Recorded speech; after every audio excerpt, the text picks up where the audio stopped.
अस्सलामुअलैकुम, good morning.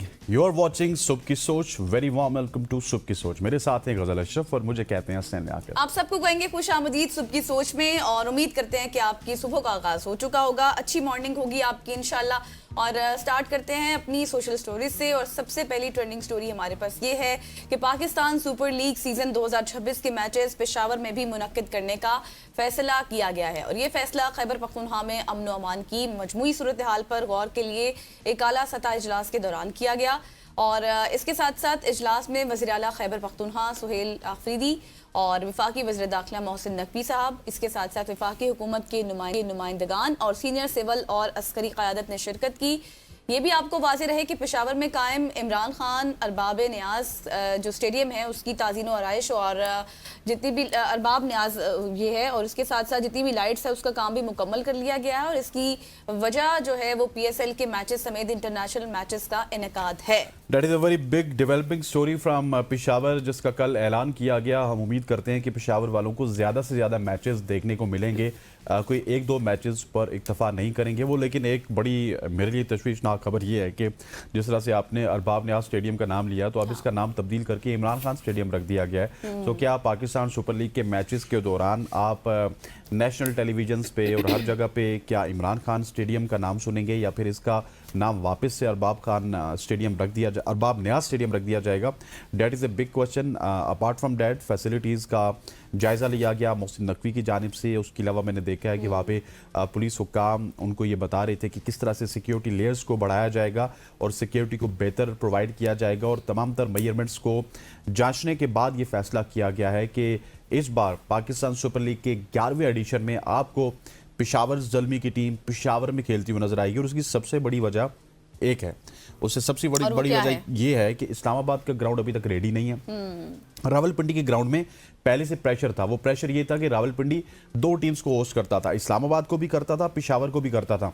अब रावलपिंडी के ऊपर इतना ज़्यादा प्रेशर आ जाता कि रावलपिंडी ने रावलपिंडी की टीम को भी होस्ट करना है, रावलपिंडी ने इस्लामाबाद के मैचेस को भी होस्ट करना है, और रावलपिंडी ने पेशावर के मैचेस को भी होस्ट करना है।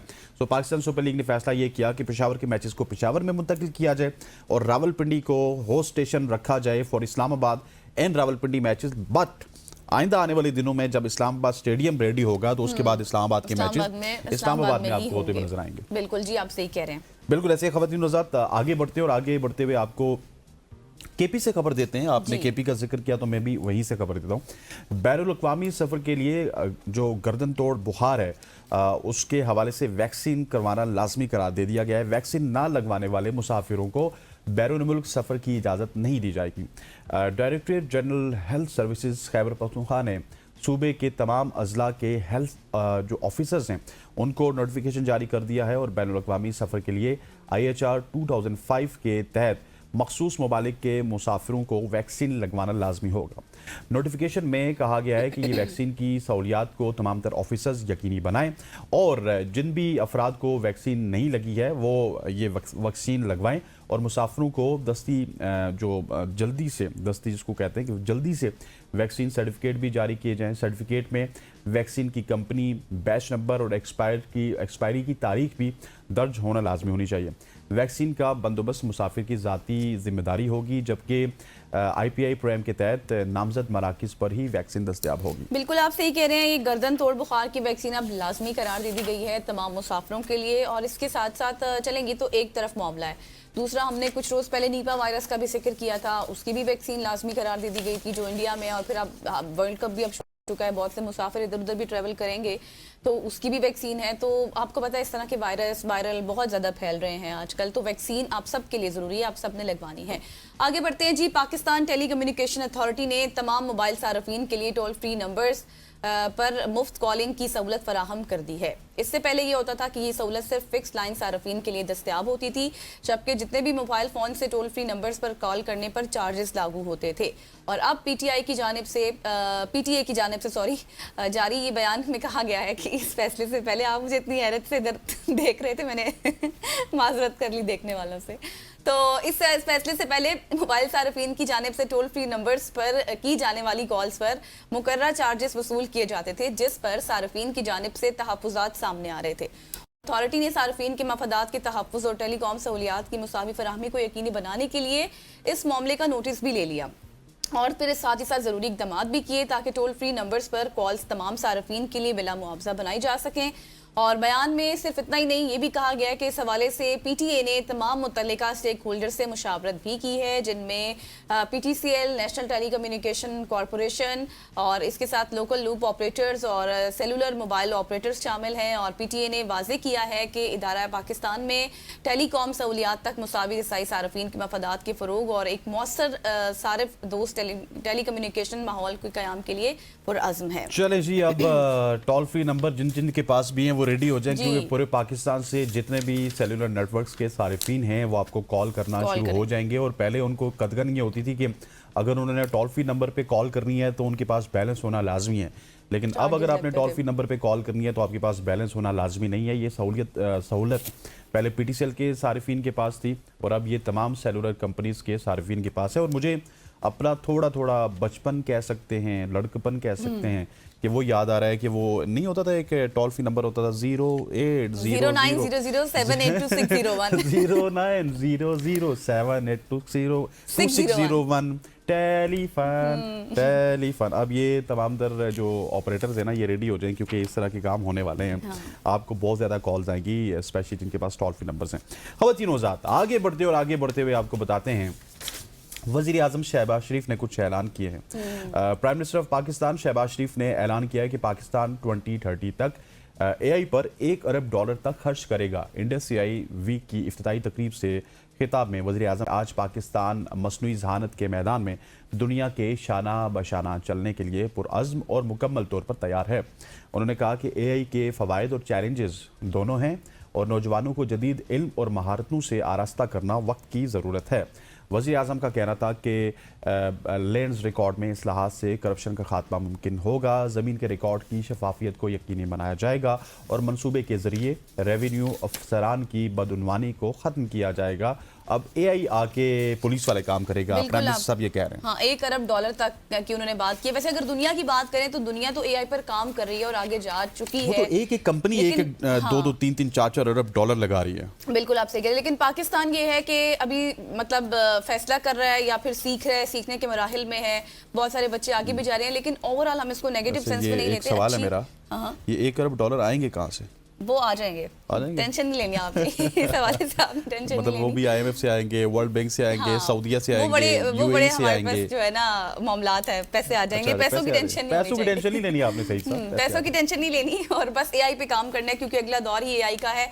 AI की स्किल सीखें और AI की स्किल सीखने के बाद आप अपनी जॉब को भी सिक्योर कर सकते हैं, क्योंकि बहुत सारे लोग ये कहते हैं, इवन हम खुद भी ये बात करते हैं यहाँ पर बैठ के कि AI जॉब्स को रिप्लेस कर देगा, लेकिन अगर आप AI को सीख ले तो आप AI को रिप्लेस कर सकते हैं। मैं ये समझती हूँ, वैसे मैं समझता हूँ कि हम AI को सीख के ना, लेट्स सपोज मैं और गजल AI को सीख के हम जितने पैसे आज ले रहे हैं ABN न्यूज़ से, हम इनको कहें चले हमने AI सीख लिया, यहाँ पे गजल भी बैठी हो, हसनैन भी बैठा हो, हमने उसमें प्रोग्रामिंग की हो, फंक्शनिंग की हो, गजल और हसनैन आके शो कर रहे हैं और एक्चुअल में गजल और हसनैन सो रही है, ये भी हो सकता है। बिल्कुल ऐसे। और क्योंकि अब तो अच्छा, मैं आपको आज की बात बताती हूँ। आज सुबह आते वक्त मैं एक फेसबुक पे पिक्चर देख रही थी और वो पिक्चर इस तरह से बनाई गई थी कि बिल्कुल रियलिटी, मतलब थोड़ा सा नजर आ भी जाता है अगर AI से हो, लेकिन वो बिल्कुल ऐसी थी कि उस लड़की के बाल बिखरे हुए थे।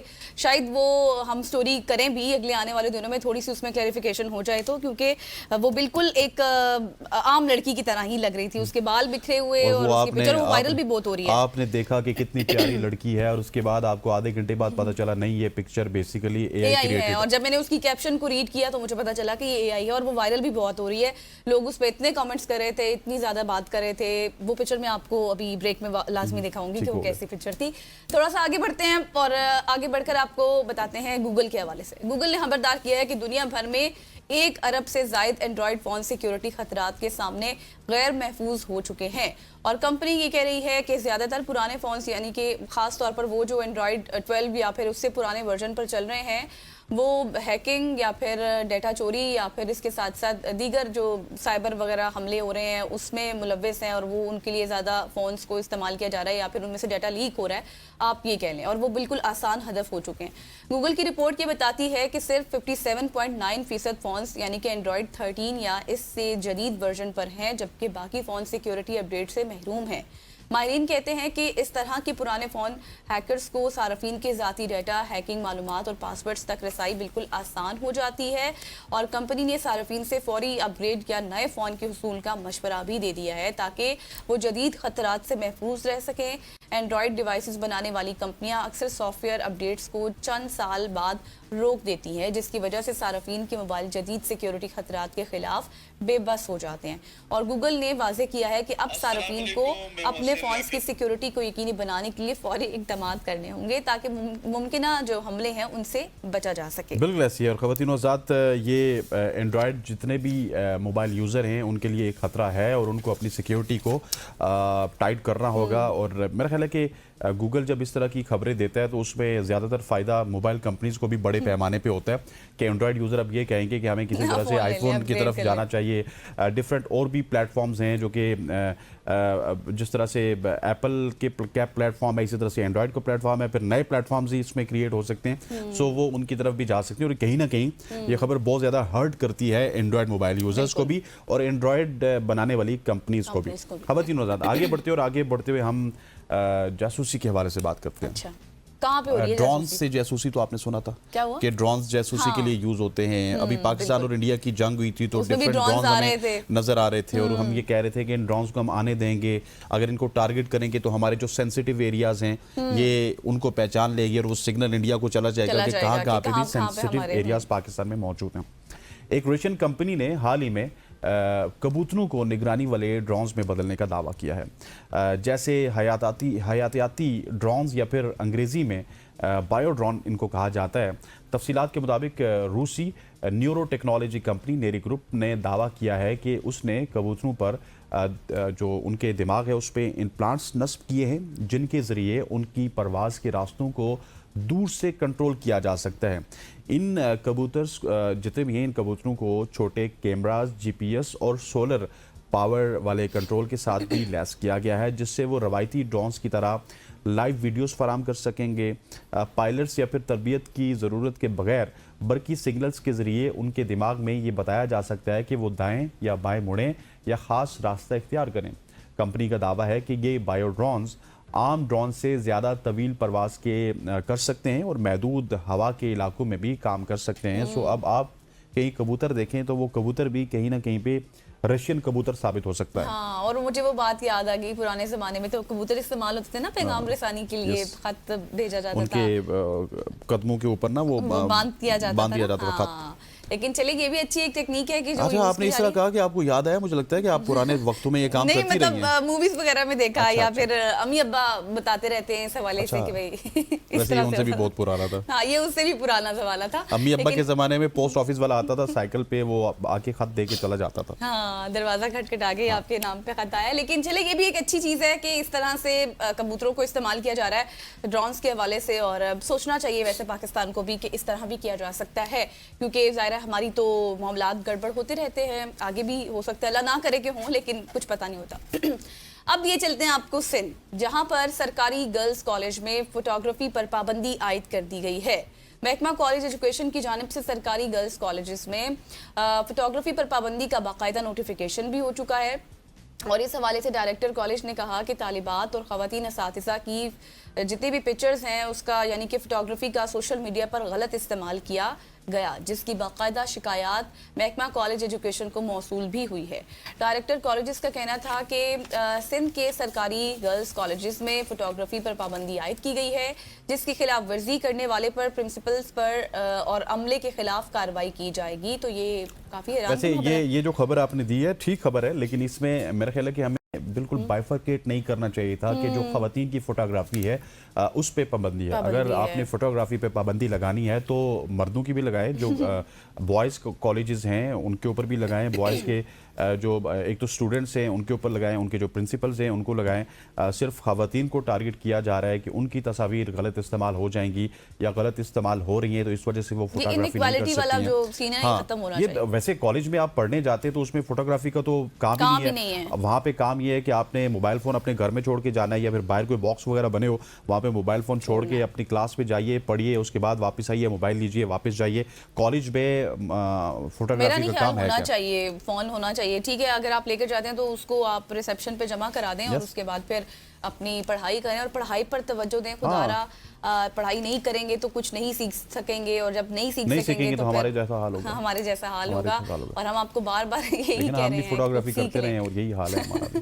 कुछ सीख लें और पढ़ लें और कुछ स्किल्स हासिल कर लें, क्योंकि आजकल की नौजवान नस्ल में देख रही हूँ पढ़ाई की तरफ तो बिल्कुल ही नहीं जा रही है। बिल्कुल ऐसी है, उनका ज्यादातर तवज्जो होती है टिकटॉक, फोटोग्राफी की तरफ, वीडियोग्राफी की तरफ, और वो अपने आप को जल्द अज जल्द एक बड़ी स्क्रीन पे देखना चाहते हैं या फिर सोशल मीडिया की स्क्रीन पे पॉपुलर होना चाहते हैं, जो है ना वो इस्तेमाल कर रहे हैं। बिल्कुल ऐसे ख़वातीन ज़ात और शॉर्टकट्स इस्तेमाल अगर नौजवान नस्ल कर रही है तो हम भी कर सकते हैं, क्योंकि हम अभी इतने बूढ़े हुए नहीं हैं। तो यहाँ पे लेते हैं एक ब्रेक के बाद वापस हाजिर होते हैं। हमारे साथ रहिए।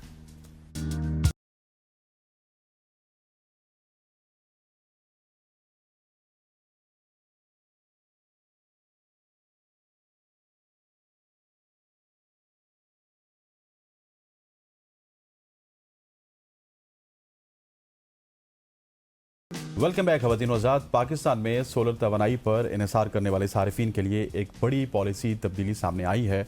नेट मीटरिंग के निज़ाम का बाज़ाब्ता खात्मा कर दिया गया और इसकी जगह नेट बिलिंग या फिर ग्रॉस मीटरिंग का नया निज़ाम नाफिज करने का इरादा रखती है गवर्नमेंट।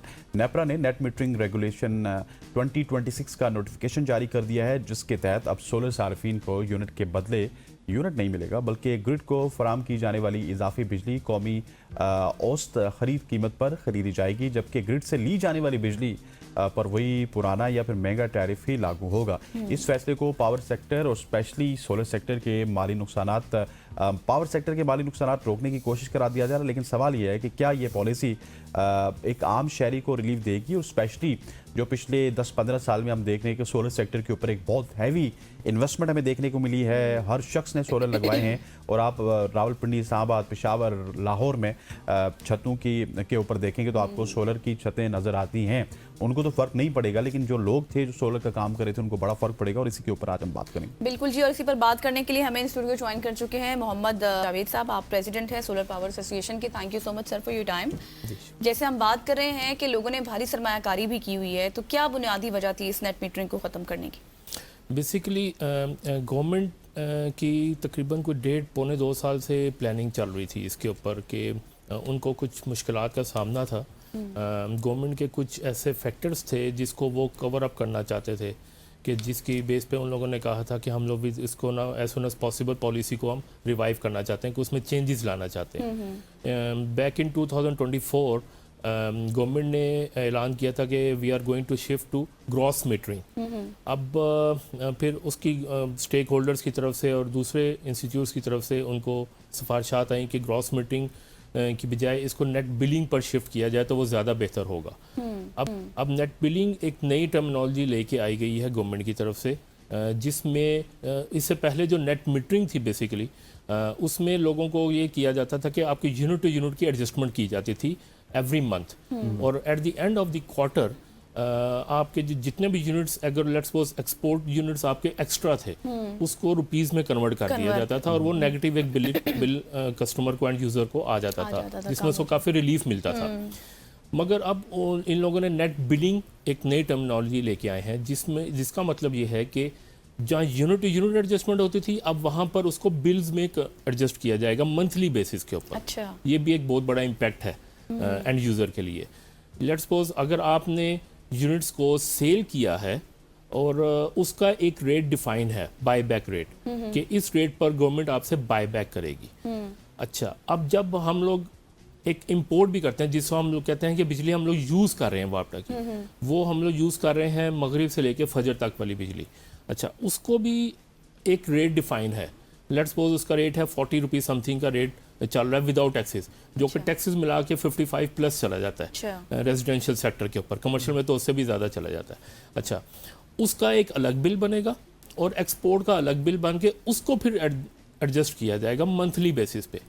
और अगर आपका एक्सपोर्ट का रेट बिल ज़्यादा आया है तो उसको उसी वक्त क्रेडिट नहीं किया जाएगा, उसको या तो नेक्स्ट मंथ में ट्रांसफ़र कर दिया जाएगा या फिर क्वार्टर एंड पे उसको एडजस्ट किया जाएगा।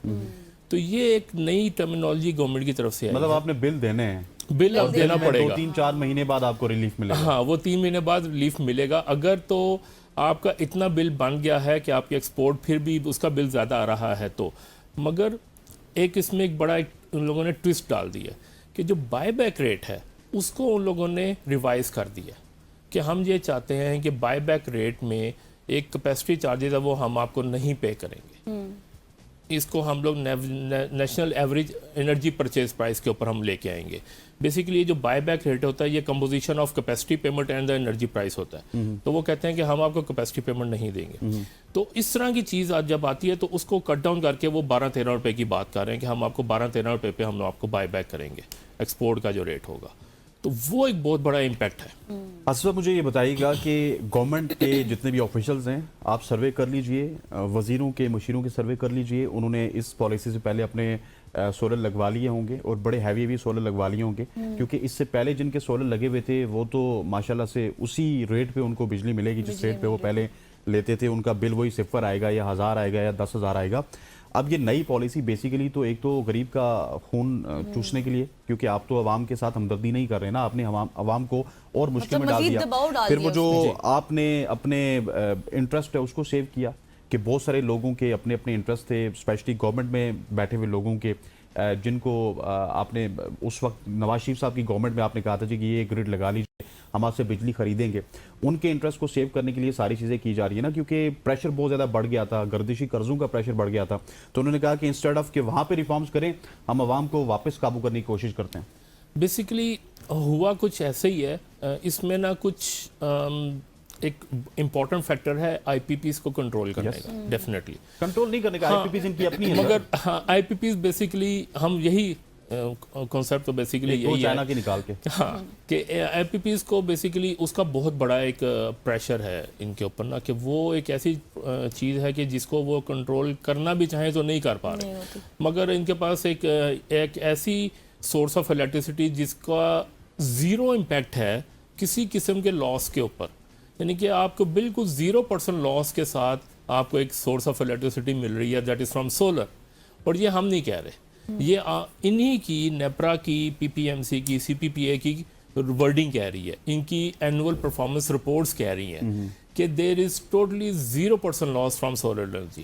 اگر لاسز کریٹ ہو رہے ہیں تو وہ ہو رہے ہیں اس بجلی سے جو کہ فیول سے بن رہی ہے، جو کہ کول سے بن رہی ہے، جو کہ ہائیڈل سے بن رہی ہے، جو ٹرانسمیشن اینڈ ڈسٹریبیوشن لاسز ہیں، جو مینجمنٹ لاسز ہیں، receivables from the I P Ps ہیں. یعنی کہ وہ بیسیکلی بہت بڑا چنک ہے ان کے پاس. مگر جو کہ سولر سے بالکل 0% لاس ہے، اس کو وہ لوگ ان کے لیے بہت بڑا ایک المیہ بن گیا ہوا ہے گورنمنٹ کے لیے کہ بھائی ہمیں بڑا نقصان دے رہی ہے، ہمارے سسٹم کو ڈسٹرب کر رہی ہے یہ چیز. اب یہ نہیں دیکھا جاتا کہ سسٹم آپ کا پرانا ہے، اس کو اپ گریڈ کرنا ضروری ہے. آپ کی جب ٹرانسمیشن اپ گریڈ نہیں ہوگی as per the advance technology تو آپ کوئی بھی سسٹم انسٹال کر لیں، آپ سروائیو نہیں کر سکتے. ٹھیک ہے، تو you have to upgrade your system accordingly with the passage of time. نظام تبدیل کرنا ہوتا ہے. سر مجھے یہ بتائیں، اب ہماری عوام بھی بہت ساری ہمیں سن رہی ہے، اب عام شہری کے بلوں پر کتنا یہ اثر پڑے گا، کس طرح سے وہ کنٹرول کرے گا؟ دیکھیں، اگر جو جس صاحب کا یا جس میٹر پہ 0 بل آتا تھا یا نیگیٹو بل آ رہا تھا، اب اس پالیسی کے تحت وہ بل پاسبل نہیں ہے. اگر وہ ریٹ 11-12 روپے پہ آ جاتا ہے بائی بیک ریٹ کا، تو وہ بل ڈیفینیٹلی اس کا 0 تو نہیں ہوگا، مگر 20-30% اس کا بل آنا شروع ہو جائے گا. لیٹس سپوز اگر کسی کا بل 1 لاکھ روپے کا بل آتا تھا تو وہ 0 بل لے رہا تھا. ٹھیک ہے، مگر پرائر ٹو سولر لگانے سے پہلے اس کا بل اگر 1 لاکھ تھا تو اب اس کا بل نیٹ بلنگ کے تحت تقریباً 40-50 یا 20-30 ہزار تو آئے گا ہی آئے گا. اس پوائنٹ آف ویو سے ایک تو یہ بل اس کو پے کرنا پڑے گا. نمبر 2 پہ اس کو اگر کوئی بھی نیا یوزر سولر سسٹم پر شفٹ ہوتا ہے، ابھی اس کا جو ہم لوگ کنسیڈر کرتے ہیں pay back period, ROI return of investment ہوتی ہے، وہ فیزیبل جو ہوتی ہے. اکاؤنٹ سے کہتا ہے کہ اگر آپ کا پروجیکٹ 2 سال کے اندر اندر ریورس آپ کو ریٹرن دے رہا ہے تو دیٹ پروجیکٹ از فیزیبل. اب وہ چیز پاسبل نہیں ہوگی اس پالیسی کے تحت، نیٹ بلنگ کے تحت. یہ آپ کا پے بیک تقریباً 3 سے 4 سال پہ چلا جائے گا. اور ابھی یہ منسٹر صاحب کہتے ہیں کہ ابھی بھی یہ فیزیبل ہے. تو ہمیں نہیں سمجھ آتی یہ چیز کہ کیسے کس طرح feasible ہے؟ فیزیبل ہے. یہ کوئی ایسی اس میں بڑی کوئی راکٹ سائنس نہیں ہے, یہ تو کلیئر پکچر ہے. اچھا مجھے یہ بتائیے کہ آصف صاحب کہ جس طرح آفر بھی ہم بات کر رہے تھے, پھر تو مجھے پرسنلی یہ فیل ہو رہا ہے کیونکہ آپ اس ایسوسیشن کو ہیڈ بھی کر رہے ہیں کہ بہت جلد ہم یہ دیکھیں گے کہ ایک انڈیپینڈنٹ نظام کی طرف بھی سولر کمپنی جا سکتی ہیں. جن بیٹریز کی آپ بات کر رہے تھے نا بڑی ایکسپینسو ہیں اور وہ آپ گھر نہیں رکھ سکتے, میں آپ کو گارنٹی سے کہتا ہوں کہ ایسی ایسی بیٹریز بھی آ جائیں گی, لوگ کہیں گے چلو یار آپ 7 لاکھ روپے لگا رہے ہو, آپ 15 لاکھ لگاؤ, آپ گورنمنٹ سے جان چھڑا لو اپنی. ایسا ہونے والا ہے, میں آپ کو بتا رہا ہوں. جی ایسے ہی ہے بالکل. لیتھیم اینڈ بیٹریز تو آلریڈی مارکیٹ میں ان ہے, ہم لوگ انسٹال کر رہے ہیں, اور اس کا سب سے بڑا ایڈوانٹیج یہ ہے ایز کمپیئر ٹو جو ایگزسٹنگ ٹیوبلر بیٹریز ہیں, لیڈ ایسڈ بیٹریز جس کو کہتے ہیں, اس کے اگر لیتھیم اینڈ بیٹری دیکھیں تو اس کی وارنٹی اور لائف کافی زیادہ ہے, بہتر ہے. تو لانگ لائف پروڈکٹ اویلیبل ہے مارکیٹ میں. اب جس طرح اسی کی ایڈوانسمنٹ ایک آ گئی ہے, بیس ایک سسٹم آ گیا ہے جو کہ کمرشل, انڈسٹریل اور ریزیڈینشیل کے لیے سب کے لیے یہ چیز ٹیکنالوجی اویلیبل ہے, بیٹری انرجی اسٹوریج سسٹم. اب جب کوئی اس پر شفٹ ہو جائے گا تو وہ ٹوٹلی گرڈ سے آؤٹ ہو جائے گا, اور گورنمنٹ کو یہ اس چیز کا نہیں پتا کہ اگر آپ نے اپنا وہ ڈیمانڈ سپلائی والا فیکٹر کو کنٹرول کرنا ہے تو اگر یوزر آپ کا گرڈ سے آؤٹ ہو گیا تو پھر آپ کس کو بجلی بیچے گے. تو یہ بہت بڑا ایک امپیکٹ ہے جو گورنمنٹ کو سوچنا چاہیے. پھر ایک اور چیز ہے, جب آپ زیادہ لوگ ہائبرڈ پہ شفٹ ہوں گے, زیادہ بیٹریز امپورٹ ہوں گی, زیادہ ہائبرڈ انورٹرز امپورٹ ہوں گے, تو پھر آپ کا ڈالر باہر جائے گا کیونکہ آپ کا پیک آورز آپ کے ہائبرڈ پہ چل رہے ہوں گے. ہاں ڈیفینیٹلی, وہ بھی پھر آپ کو جو پیک آورز ہے وہ بھی لوگ پھر اس کو ہائبرڈ انورٹر کے اوپر, بیٹریز کے اوپر اس کو کور کریں گے, تو آپ کو پھر ڈیمانڈ اس کو کم کرنی پڑے گی, جنریٹ ہوگی. تو یہ ایک impact definitely against the thoughts of the government جائے گا. اس میں ان کو ہم یہ نہ ہو کہ پھر وہ گورنمنٹ کہے کہ ہم سولر پہ پابندی لگا رہے ہیں. اچھا اب یہ چلیں یقینی طور پر آپ کے ساتھ اچھا لگ رہا تھا بات کر کے, لیکن میں آپ سے لاسٹلی یہ بھی پوچھنا چاہ رہی ہوں کہ ہم نے بات کی تھی کہ گراس میٹرنگ کے حوالے سے, اس کو بھی تھوڑا سا کلیئر کر دیں کہ کیا اس کو بھی اڈاپٹ کیا جائے گا ان فیوچر. شارٹ نہیں, ابھی تو ایسا کوئی پلان نہیں ہے, کیونکہ اگر کرنا ہوتا تو وہ انہوں نے پہلے ڈسکس کر لیتے. ان کی ڈرافٹ اب پراپر آیا تھا نیپرا کی طرف سے, اس میں گراس اور میٹرنگ کا ابھی کوئی بھی ذکر یہ نہیں ہے. انیشل خبریں ہیں, اس کو امپلیمنٹ ہوتے ہوئے ابھی شاید 2 مہینے 3 مہینے 4 مہینے لگ سکتے ہیں. اگر دیکھا جا رہا ہے تو ہو سکتا ہے یہ فوری طور پہ امپلیمنٹ بھی ہو جائے, پالیسی فوری طور پہ بھی ہو سکتی ہے. آصف صاحب thank you so much for joining us. خواتین وزارت آصف جاوید ساتھ موجود تھے جو کہ سولر کے حوالے سے اور گورنمنٹ کی جو نئی پالیسی آئی ہے نیٹ میٹرنگ کو لے کے, اس کے حوالے سے بات کر رہے تھے. یہاں پہ وقت ہو جاتا ہے ایک شارٹ سی کمرشل بریک کا, بریک لیتے ہیں, واپس آتے ہیں ہمارے ساتھ.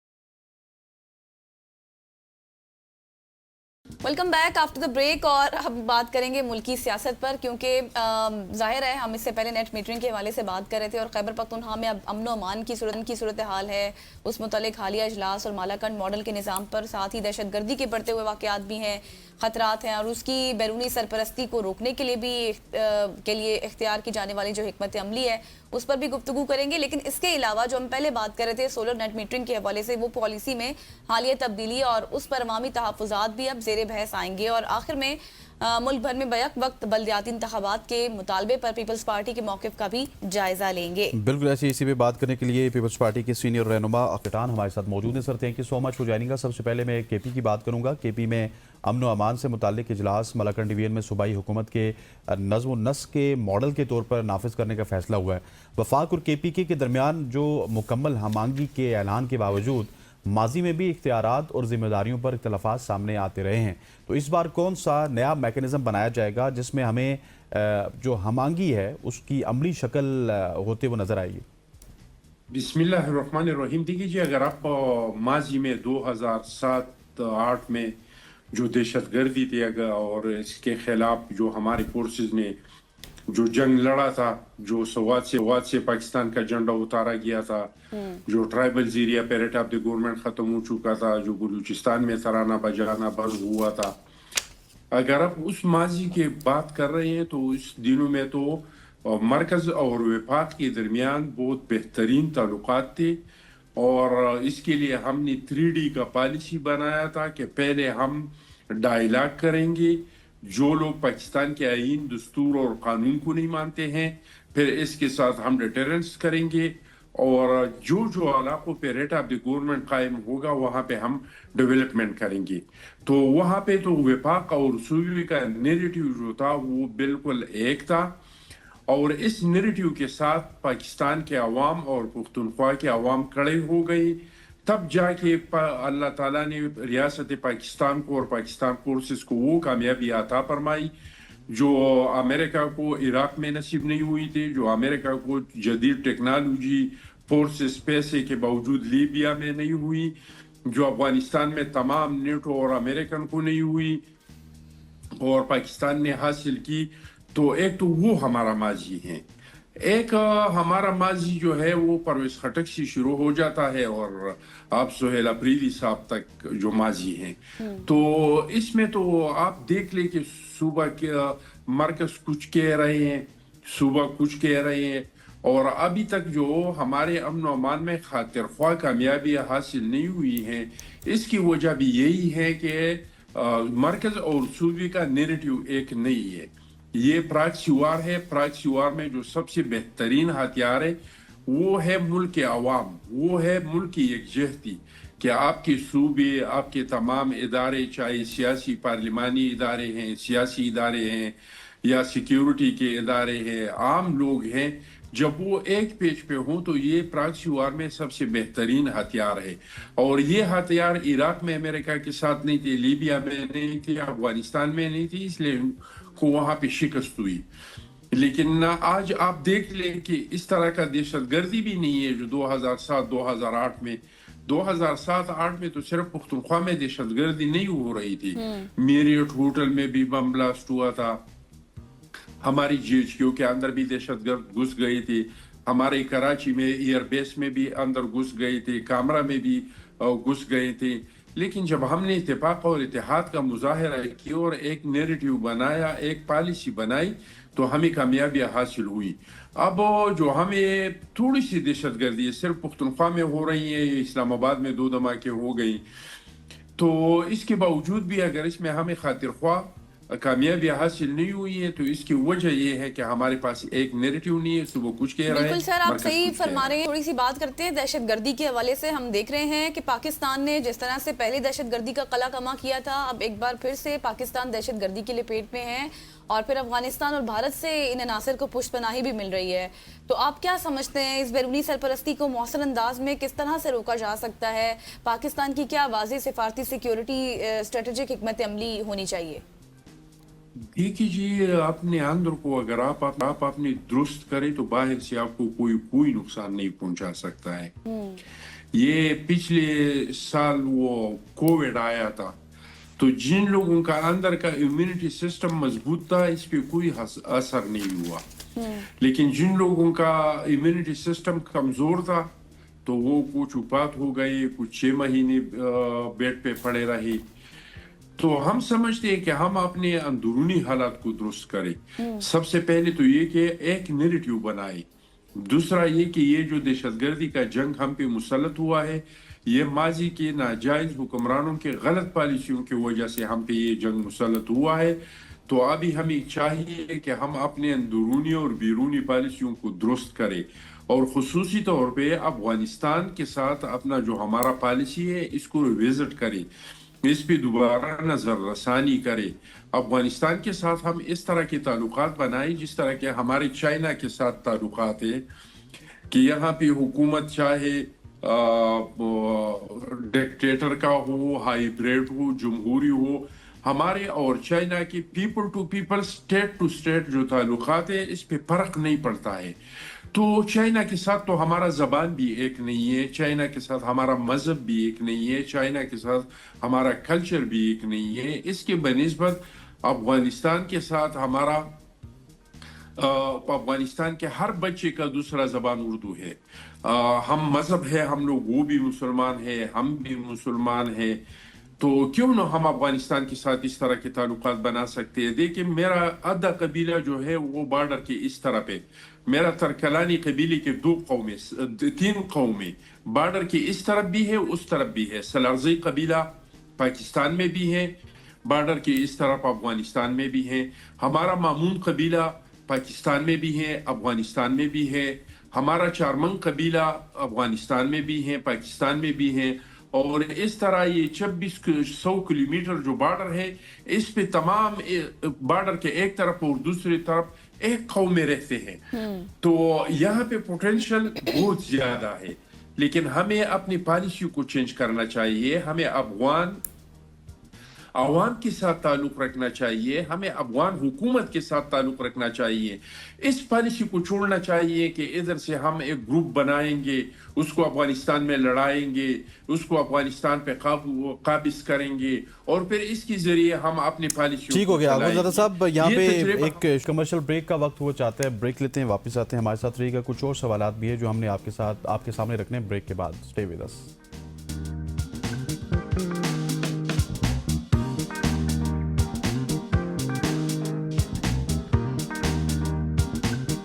کر رہے تھے اخوان زادہ چٹان صاحب ہمارے ساتھ موجود تھے. سر مجھے بتائیے گا کہ آپ کی حکومت بھی اب اتحادی حکومت اس کو سمجھا جا سکتا ہے، آپ اس میں شامل بھی ہیں، اس پر میرا سوال یہ ہے کہ جب حکومت کی پالیسیوں نیٹ میٹرنگ کے تحت عوام نے بھاری سرمایہ لگا کر سولر سسٹم نصب کیے، پھر جنہوں نے سولر کے اوپر سرمایہ لگایا انہوں نے بھی تو اربوں روپے لگا دیے، اب ہمیں یہ خبریں مل رہی ہیں کہ اس تمام تر چکر کو چینج کیا جا رہا ہے، نیٹ میٹرنگ سے ہم ایک اور میٹرنگ کی طرف جا رہے ہیں، کوئی گراس میٹرنگ اس کو کہہ رہے ہیں، کوئی ایسے کہہ رہے ہیں کہ آپ کا جو یونٹ ہے وہ کم داموں میں آپ سے خریدا جائے گا اور آپ کو زیادہ داموں میں بیچا جائے گا. اس میں تو سر عوام کا جو اعتماد ہے اور سرمایہ کاری جو ہے وہ سب ڈوبتی ہوئی نظر آ رہی ہے سر حکومت سے. دیکھیے جی، اس حکومت کی سب سے بڑی ناکامی یہ ہے کہ یہ پورا اپنا جو نالائقوں کا نااہلیوں کا بوجھ ہے وہ عوام پہ ڈالنا چاہتے ہیں. حکومت بجائے اس کے کہ مزید عوام پہ بوجھ ڈالے، اس کو اپنا ٹیکس کا دائرہ وسیع کرنا چاہیے. شادی حال ہے جو کروڑوں کروڑوں کماتے ہیں، اس پہ ڈالنا چاہیے. سپر سٹور ہے اس کو نیٹ کے دائرے میں داخل کرنا چاہیے. تو بجائے اس کے کہ یہ اپنا ٹیکس کلیکشن کو سیٹ کرے، اس کے بجائے یہ وقتاً فوقتاً عوام پہ بوجھ ڈالتے ہیں، کبھی گیس کی شکل میں، کبھی بجلی کی شکل میں، کبھی سولر کی شکل میں، کبھی وہ لوگوں پہ بوجھ ڈالتے ہیں جو پہلے سے تنخواہ دار، جس میں زیادہ تر تنخواہ دار لوگ ہیں جو ٹیکس دیتے ہیں، کچھ صنعت کار ہے.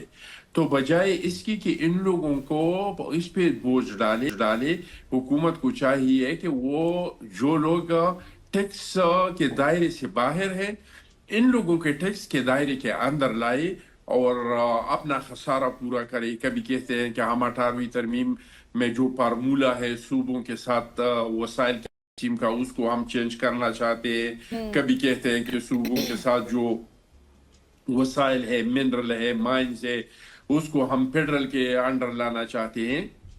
یہ سارے وہ چیزیں ہیں جس سے آپ نقصانات تو اٹھا سکتے ہیں لیکن اس سے آپ کو کوئی فائدہ نہیں ہو سکتا ہے. فائدہ اس میں ہے کہ اپنے اداروں کو ٹھیک کرو، خصوصی طور پہ FBR کو ٹھیک کرو، اپنا پورا سسٹم FBR کا ڈیجیٹل کرے، اور جو لوگ ٹیکس کے دائرے سے باہر ہیں اس کو ٹیکس کے اندر لائے. پاکستان کے 25-26 کروڑ آبادی ہیں، اس میں میرے اندازے کے مطابق 18-19 لاکھ لوگ جو ہے وہ ٹیکس دیتے ہیں، اور اس میں بھی زیادہ تر وہی لوگ ہیں جو تنخواہ دار لوگ ہیں. تو میرے اندازے کے مطابق پاکستان میں 8-9-10 کروڑ لوگ ایسے ہیں کہ وہ آسانی سے حکومت کو ٹیکس دے سکتے ہیں. تو بجائے اس کی کہ وہ ٹیکس کے دائرے میں لائے، مزید عوام پہ اچھا سر، اب یہ تو بات ہے جس طرح سے آپ بات کر رہے تھے کہ حکومت سارا بوجھ ڈالتی ہے اپنی ناکامیوں کا، لیکن آپ بھی اتحادی ہیں، کچھ اس حوالے سے ظاہر ہے آپ کی بھی مشاورت بھی میں شامل ہوگی یا ہونی بھی چاہیے.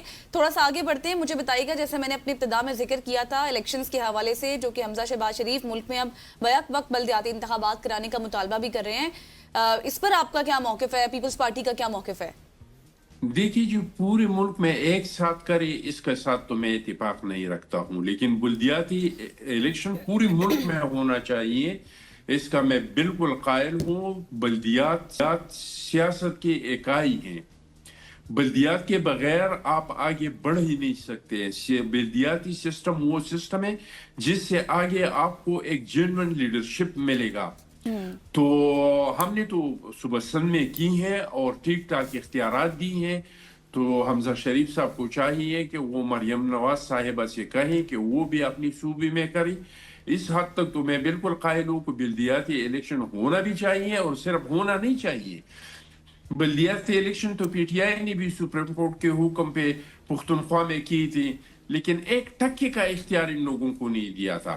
तो उसको वो इख्तियारात भी मिलना चाहिए जो जमहूरी दुनिया में, जो मुहज़्ज़ब दुनिया में दूसरे बल्दियाती इदारों के पास है, तो उनको इख्तियार। लेकिन ये कि पूरे मुल्क में एक साथ किया जाए, वो मेरे ख्याल से सिर्फ भागना चाहते हैं कि पंजाब में, वो कहते हैं कि पंजाब में बल्दियाती इलेक्शन नहीं हो, क्योंकि सन में तो ऑलरेडी बल्दियाती इलेक्शन हुआ है, इसका टाइम पूरा नहीं है, वो क्यों करे।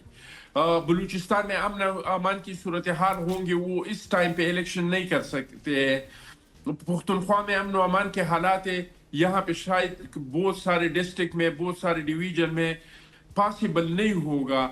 तो ये मुस्लिम लीग नून के लिए एक जवाब बन जाएगा कि भाई पूरे मुल्क में नहीं हो रहा है तो हम पंजाब में भी नहीं कर रहे हैं। पूरे मुल्क में होना है तो हो जाएगा, नहीं होना है तो नहीं होगा। ये पंजाब में बिल्कुल हालात साजगार है बल्दियाती इलेक्शन के लिए, इस्लामाबाद में हालात साजगार है बल्दियाती इलेक्शन के लिए। ये लोग पंजाब में और इस्लामाबाद में ज़रूर करें। बाकी बलूचिस्तान में भी बल्दियाती इलेक्शन हुआ है, बल्दियाती सेटअप मौजूद है, इनका टाइम पूरा नहीं हुआ है। सन में भी मौजूद है बल्दियाती सेटअप। और केपीके में जो हुआ था, जो बगैर इख्तियार के, जो एसी के नीचे तहसील नाजिम जो था वो एसी के नीचे था। अगर तहसील नाजिम कोई फैसला करता तो वो असिस्टेंट कमिश्नर उसको कैंसिल कर सकता था। इतने इख्तियारात के साथ था, लेकिन इसका टाइम पूरा हुआ है। तो यहाँ पे भी दोबारा होना चाहिए, जिन डिस्ट्रिक्टों में, जिन डिवीजनों में हो सकते हैं। तो पुख्तनख्वा में और पंजाब में और इस्लामाबाद में जरूर बल्दियाती इलेक्शन होना चाहिए, चाहे एक साथ हो, चाहे इसका टाइम अलग-अलग हो। लेकिन शाबाश हमजा शरीफ साहब का मतलब तो ये है कि पूरा मुल्क का जो मुतालबा कर रहे हैं। ठीक हो गया खंजादा चिटान साहब, thank you so much for joining अस।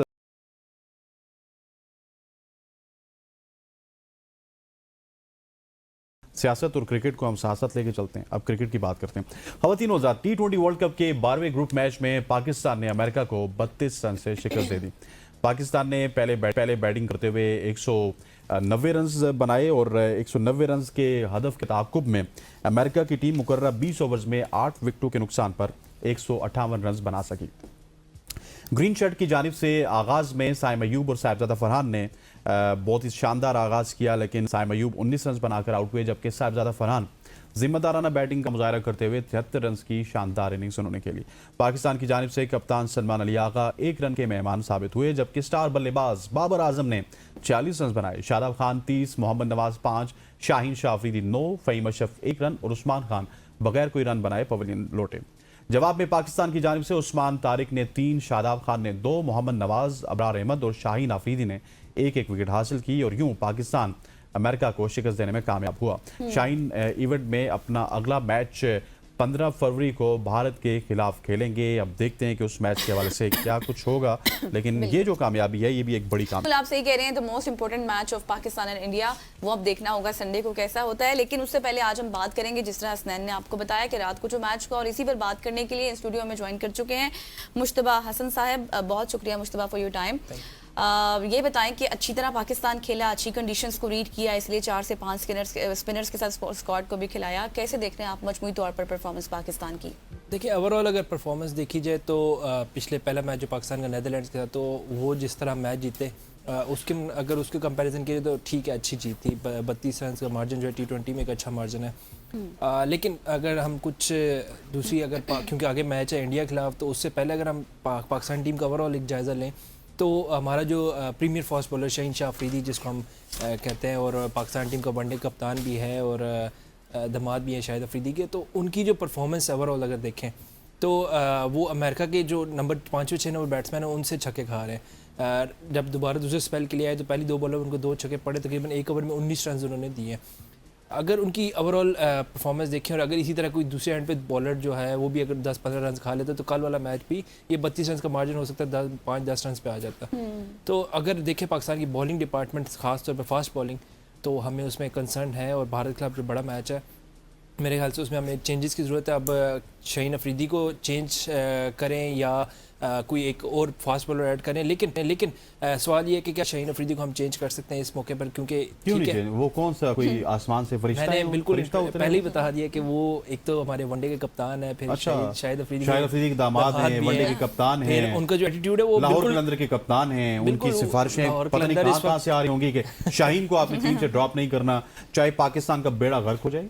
देखिए शाहीन अफरीदी ठीक है, तजर्बे की बुनियाद पे हो सकता है उसको इंडिया के खिलाफ मैच में खिलाया जा सकता है, क्योंकि उसका जो पास रिकॉर्ड है इंडिया का पहले ही कवर जो होता है उसका बड़ा क्रूशियल होता है. उसमें अगर हम नहीं वो तो फिर इंडिया वाले भी तजर्बे की बुनियाद पे एमएस धोनी को ना खिलाने, बड़ा तजर्बा है उसको पाकिस्तान को हराने देखिए करंट टीम में अगर हम देखें नसीम शाह, सलमान मिर्ज़ा और शाहीन शाह अफरीदी, इन तीनों में अगर हम एक्सपीरियंस की बात करें तो शाहीन का तजर्बा बाकी दो की निस्बत बहुत अच्छा ज़्यादा है. तजर्बा अगर है. इनको ओपनर से भी replace मार करें खाते तो हैं, फिर किसको आना नहीं चाहिए? मतलब एक मिनट, ओपनर से भी मार खाते हैं, मिडिल ऑर्डर से भी मार खाते देखिए, हैं, बुरा फिनिशर से भी सबसे मार मार खाते खाते हैं. हैं. बुरा माशाल्लाह से. इस तरह तो फिर बाबर आजम को भी टीम में नहीं होना चाहिए. इस तरह बाबर फिर ने आपके कल पास 40 बना दिया सर. बाबर की बात देखिए मत बाबर करें, ने मैं नाराज हो माइटी जाऊंगा. यूनाइटेड स्टेट्स के खिलाफ 144 के स्ट्राइक रेट से मैडम भी नाराज हो जाएंगी, मैं भी नाराज हो जाऊंगा. देखिए लेकिन मैं नहीं नाराज आप होती. क्या बाबर क्या I'm करे अब? neutral. देखिए माइटी यूनाइटेड बाबर स्टेट्स के खटकता खिलाफ है उन्होंने दिल्ली बनाया. में कांटे की तरह. अच्छा मुझे बताएं, अगर जैसे हम शाहीन की बात करें, इनको अगर रिप्लेस किया भी जाए तो किसको आना चाहिए? देखिए अगर शाहीन नहीं है तो फिर नसीम शाह, और अगर वो भी नहीं है तो सलमान मिर्ज़ा. लेकिन सब में बेहतर जो है वो सलमान मिर्ज़ा है according to the condition of Sri Lankan pitches.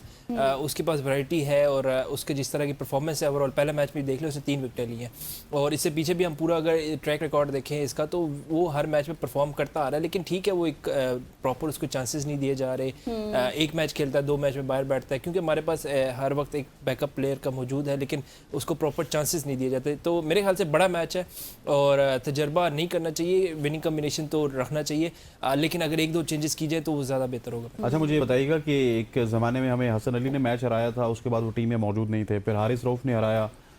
Haris Rauf ने तो कई दफ़ा हराया. हारिस रऊफ और शाहीन शाह अफरीदी दोनों ने मिलके, वो हारिस रऊफ तो टीम में नहीं है लेकिन शाहीन शाह अफरीदी हैं. क्या आप समझते हैं कि इतना ज़्यादा बर्डन बोर्ड अभी भी उठा सकता है कि शाहीन शाह अफरीदी जिस फॉर्म में है, आउट ऑफ फॉर्म है इतने बड़े मैच में, और अभिषेक शर्मा तो किसी को अच्छों को नहीं छोड़ता, उसने शाहीन शाह अफरीदी को 6 छक्के लगा दिए, उनका कैरियर खत्म हो जाएगा.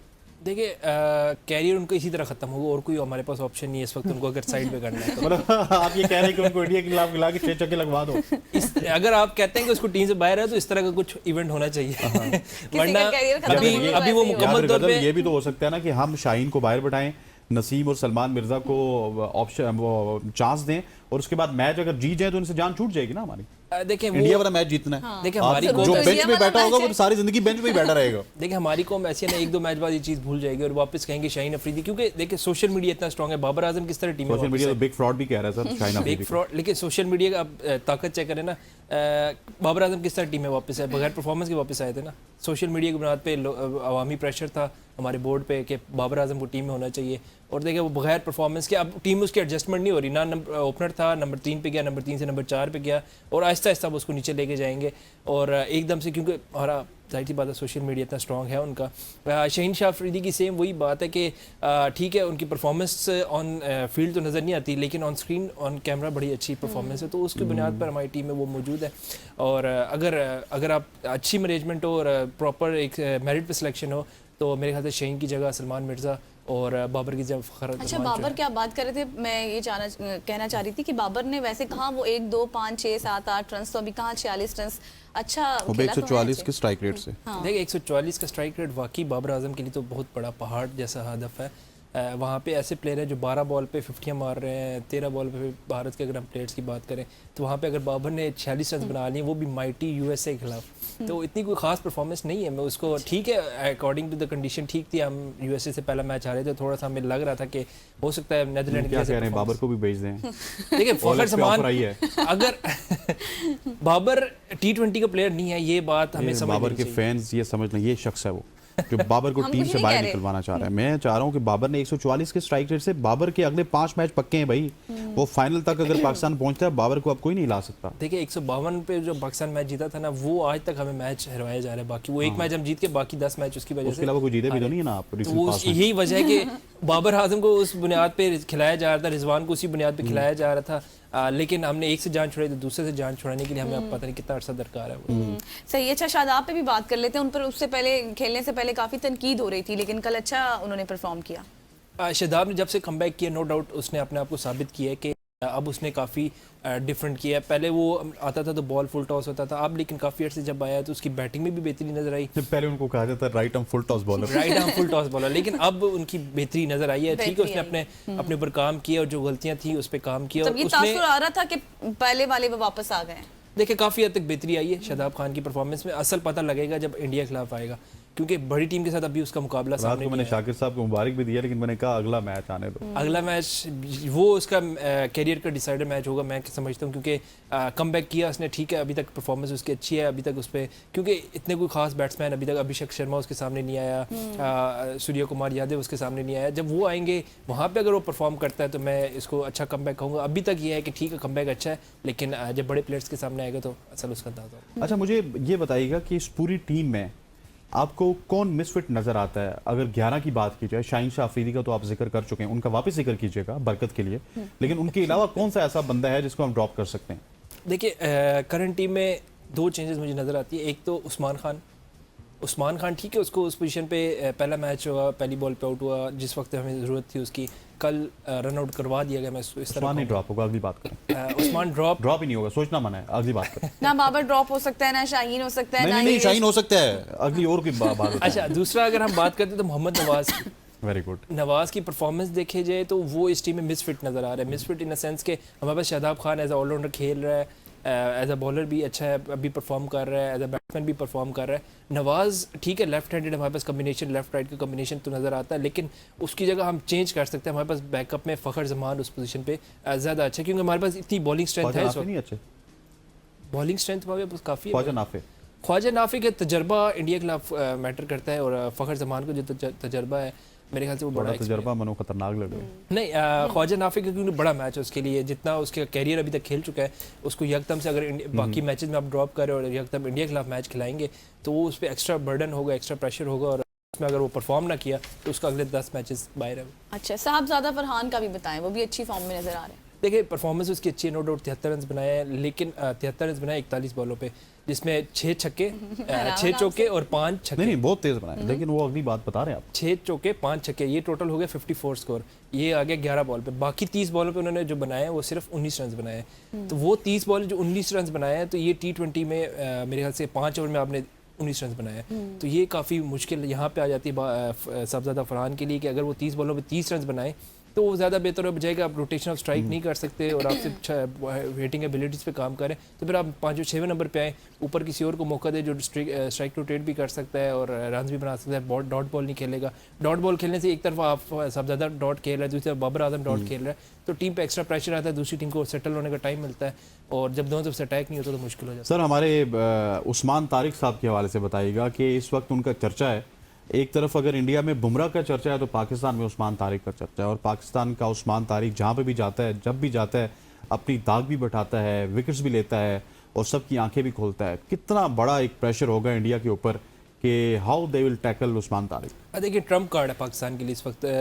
اس کا ایکشن ٹھیک ہے کافی, میں ابھی بھی سوشل میڈیا صبح دیکھ رہا تھا, تو اس میں کافی سوالات آ رہے ہیں کہ اس کی بالنگ ہے, لیکن یہ سارے سوالات کہاں سے آ رہے ہیں؟ انڈیا سے آ رہے ہیں. آسٹریلین بیٹسمین کیمرن گرین بھی آؤٹ ہوئے تو انہوں نے اپنا وہ ایکشن دکھایا کہ اس طرح آؤٹ وہ بال کرتا ہے, لیکن دیکھا جائے تو اس کی بالنگ ایکشن میں ایسا کچھ, کیونکہ وہ ICC کلیئرڈ ہے, اور اس کے جیسے ہم ہمیشہ سے بات کرتے آ رہے ہیں کہ اس کو ایکسپوز نہیں کرنا چاہیے چھوٹی ٹیموں دوسرے میچ میں ڈائریکٹ انڈیا کے خلاف میچ. لیکن ٹھیک ہے, اگر آپ ICC کلیئر ہے اور آپ اتنے کانفیڈنٹ ہیں کہ وہ میچ کھیل سکتا ہے اور اس کی بالنگ ایکشن میں مسئلہ نہیں ہے, تو ٹرمپ کارڈ ہے انڈیا کے خلاف, اور اس کے جو 4 اوور انڈیا کے خلاف میرے خیال سے وہ بڑے کروشل ہوں گے. اب انڈیا کے جو مایاناز اسپنر ہیں روی چندر اشون, انہوں نے بھی ان کو ڈیفینڈ کیا. انڈیا کی ایک صحافی ہیں یا کرکٹر ہیں, انہوں نے کہا جی کہ یہ بہت زیادہ پاز لیتے ہیں, پاز لے کے بالنگ کرتے ہیں. تو روی چندر اشون نے کہا کہ آپ کا تو بلے باز رائٹ ہی ہوتا ہے, لیفٹ پہ مڑ جاتا ہے, کبھی کون سی شاٹس کھیلتا ہے. بالر اگر لیفٹ سے رائٹ مڑے تو اس کو امپائر کو بتانا ہے, پاز دے تو امپائر کو بتانا ہے. وہ کہتے ہیں ساری زیادتی ہیں بالر کے ساتھ کیوں؟ دیکھیں انہوں نے جو صحافی جس کی آپ بات کر رہے ہیں, انہوں نے کرکٹ کو کمپیریزن کیا ہے فٹ بال سے, کہ فٹ بال میں جب جی فٹ بال کے ساتھ کمپیریزن کیا تو آپ پاز نہیں لے سکتے. تو فٹ بال میں کبھی ایسا بھی نہیں ہوگا کہ آپ سوئچ ہٹ مار سکیں. हाँ, yes. वहाँ पे नहीं हो सकता ना. Off side का rule है वहाँ पे. ऑफ साइड का हाँ, रूल है, off क्रिकेट side में ऑफ साइड नहीं है. क्रिकेट में ये नहीं कि आपने इससे ज़्यादा छक्का मार दो आउट हो जाएंगे. Exactly. तो ये चीज़ें डिफरेंट है, क्रिकेट डिफरेंट है, फुटबॉल डिफरेंट है. साफ़ी को मेरे ख्याल से ये चीज़ देखनी चाहिए. और दूसरा, अगर अश्विन ने डिफेंड किया तो अश्विन का अपना पॉज भी देखा जाए तो उस्मान तारिक से ज़्यादा डिफरेंट नहीं है.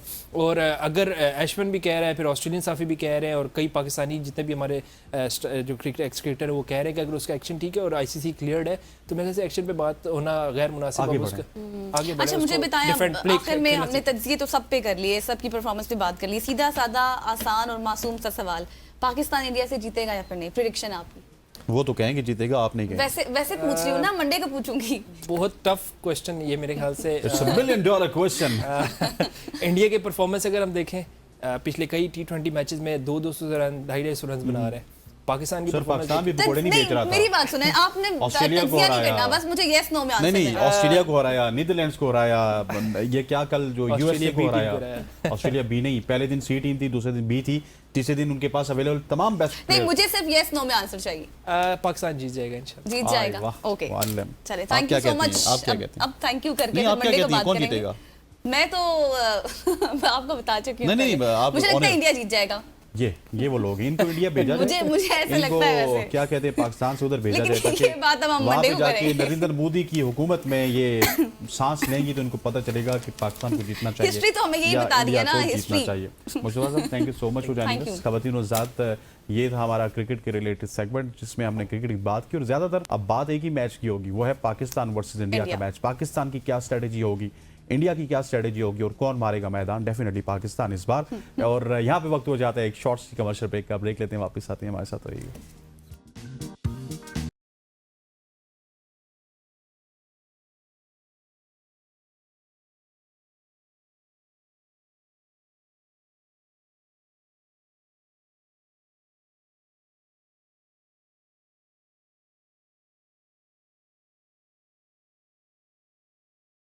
Welcome back after the break. और आज हम आपकी मुलाकात करवाने जा रहे हैं एक मारूफ शायर, ड्रामा निगार और सहाफ़ी से. उनका ताल्लुक पाकिस्तान से है और इस वक्त वो अमेरिका के शहर आयोवा सिटी में मुकीम है, जहां वो University of Iowa International Writing Program से वाबस्ता है. मैं बात कर रही हूँ इकराम बसरा साहब की, जिनकी उर्दू गज़लों और नज़मों की ताज़ा किताब कमाल करते हैं इश्क वाले फरवरी 2025 में शाये हुई थी. और जिसे अदबी हलकों की अगर बात की जाए तो उनकी जानिब से खूब सराहा जा रहा है. उन्होंने यूनिवर्सिटी ऑफ आयोवा से पहले राइटिंग की तालीम हासिल की और वहाँ 3 साल तक ड्रामा नवीसी और इसके साथ स्क्रीन राइटिंग भी पढ़ाते रहे हैं. और उनके फेमस जो ड्रामा है द जॉब, ना सिर्फ ऑस्ट्रेलिया में पेश किया गया बल्कि आज ये अमेरिका और यूक्रेन की यूनिवर्सिटियों के निसाब में भी शामिल है. और इसके साथ साथ सहाफ़त के मैदान में भी उन्होंने पाकिस्तान और अमेरिका में नुमाया खिदमात अंजाम दी हैं और एक कौमी अवार्ड भी हासिल कर चुके हैं. बिल्कुल ऐसे हमारे साथ इकराम बसरा साहब मौजूद हैं. Sir, thank you so much for joining अस. सबसे पहले तो मेरा सवाल बसरा साहब के शायरी भी, ड्रामा निगारी भी, सहाफ़त भी, ये सारे मैदान इनमें आपने अपना नाम बना लिया और ये सारी चीज़ें किस तरह से मैनेज करते हैं आप? अस्सलाम वालेकुम, thank you very much for having me. यार, ये तीनों चीज़ें असल में तो सिबलिंग्स हैं और आपस में इनका बड़ा गहरा ताल्लुक है. और इनके पेरेंट्स जो हैं वो 2 बेसिक आइडियाज़ हैं, अपने आप को समझना और अपने आसपास को समझना. तो ये तीनों हमें लीड करते हैं अपने आप को समझने की तरफ और अपने आसपास माहौल को समझने की तरफ. मेरा जो एक समझ लें कि सफ़र तो शायरी से शुरू हुआ, ऐसे ही स्कूल में जब थे छोटे, जोड़ तोड़ से. फिर गवर्नमेंट कॉलेज लाहौर में मैं आया तो असातिज़ा मिले, उन्होंने रहनुमाई की और वहीं से फिर जर्नलिज़म, थोड़ा बहुत लिखना शुरू किया. और थिएटर की तरफ मैं बड़ा बाद में आया, लेकिन शायरी और सहाफ़त का बैकग्राउंड मुझे बहुत काम आया थिएटर में. सही. अच्छा बसरा साहब, मुझे ये भी बताएं कि इस वक्त आप चूंकि अमेरिका में हैं और फिर वहाँ रहते हुए फिर उर्दू शायरी करना, लिखना और सब कुछ सोचना, ये कैसा एक्सपीरियंस है? जाहिर है वहाँ पर जो कम्युनिटी है, जो लोग हैं, उनके साथ वैसे ही एहसास, वही रिश्ता है? मैं लकीली शिकागो से बहुत नज़दीक हूँ और शिकागो को उर्दू की नई बस्तियों में कंसिडर किया जाता है. वहाँ पे सारा साल मुशायरे होते हैं, अदबी सरगर्मियाँ होती हैं.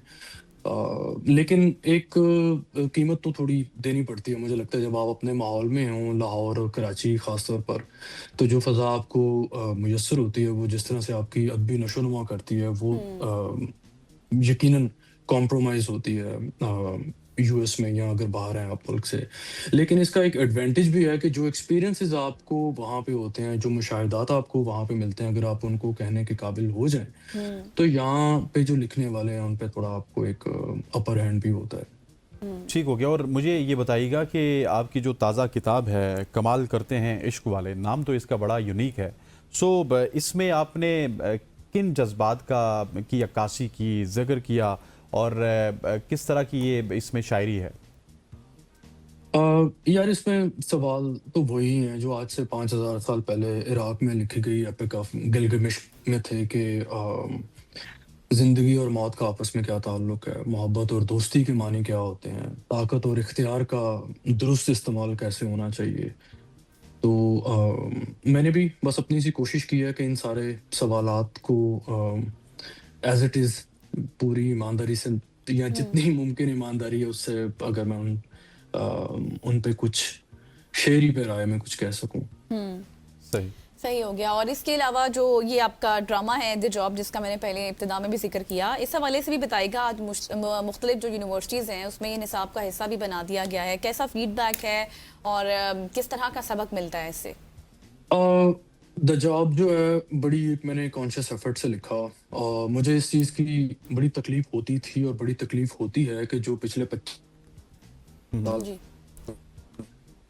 पाकिस्तान में हुआ। जी बसर साहब, आपको हमारी आवाज़ आ रही है? आप हमें सुन पा रहे हैं?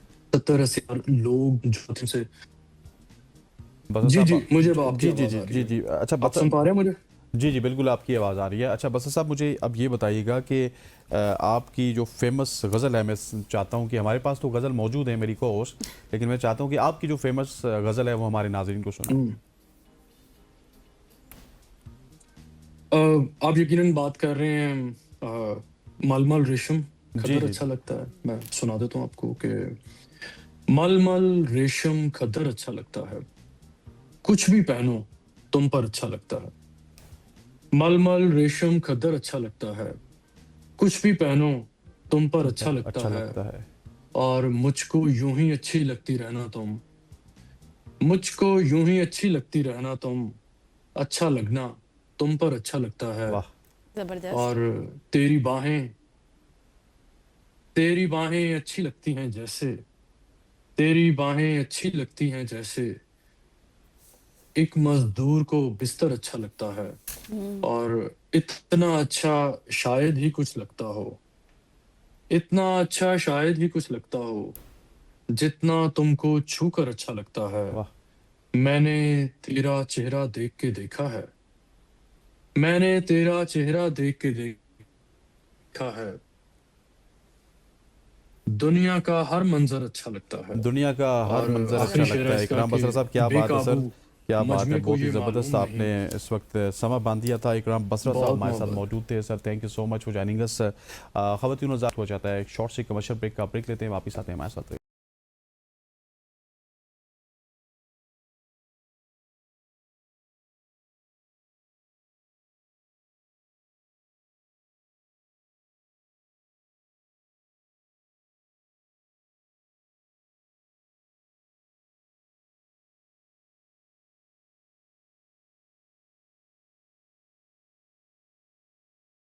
Welcome back after the break. और आज दुनिया भर के साथ पाकिस्तान में भी International Day of Women and Girls in Science मनाया जा रहा है। और इस दिन का मकसद क्या है जी?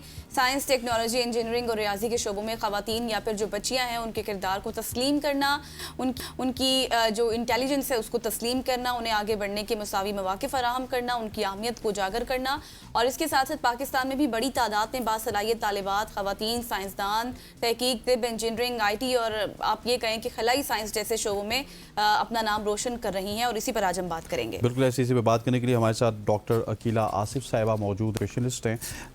Thank you so much doctor साहिबा फॉर जॉइनिंग अस। सबसे पहले तो ये जो दिन है इसकी अहमियत के हवाले से बताइएगा कि कितना अहमियत रखता है ये दिन, और पाकिस्तान में जब इसको मनाया जाता है तो हम इसके तकाज़ों को भी पूरा करते हैं? बहुत शुक्रिया हसनैन। बिस्मिल्लाहिर्रहमानिर्रहीम।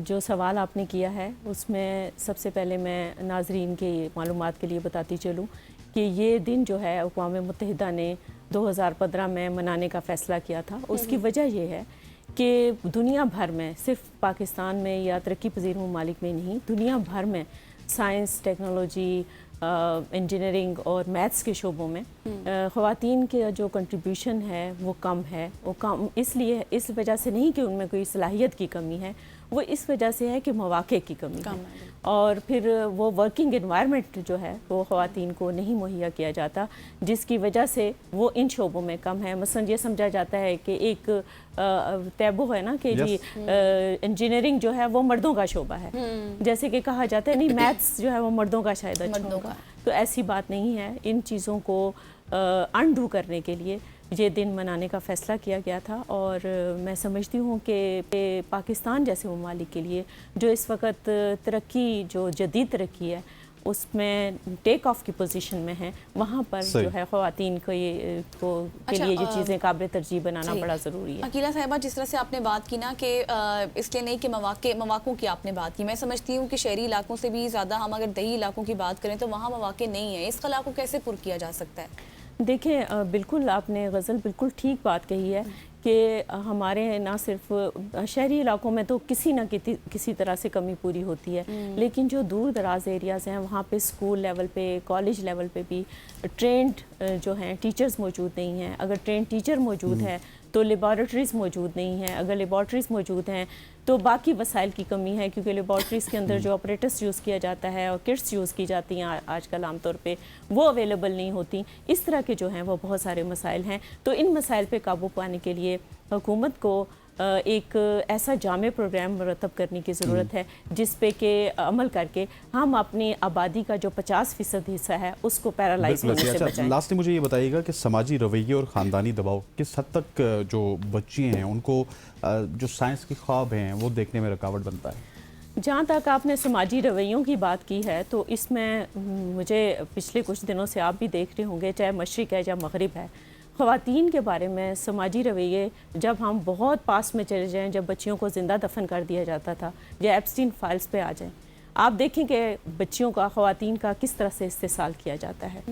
हम आज तक मरूब थे मगरिब की तरक्की से। मैंने जब से ये चीज़ें देखी हैं तो मैं समझती हूँ हमारी रवायात बहुत अच्छी हैं। हमारे यहाँ आज भी माँ, बहन, बीवी, बेटी, शागिर्द, उसको तवज्जो दी जाती है, उसको बाकायदा इज़्ज़त, प्रोटोकॉल दिया जाता है। अभी जब मैं यहाँ आपके स्टूडियो में आ रही थी, यहाँ बच्चियाँ काम कर रही हैं बड़े अच्छे माहौल में, बड़े सेफ साउंड माहौल में, तो हम तो कहीं दर्जे बेहतर हैं।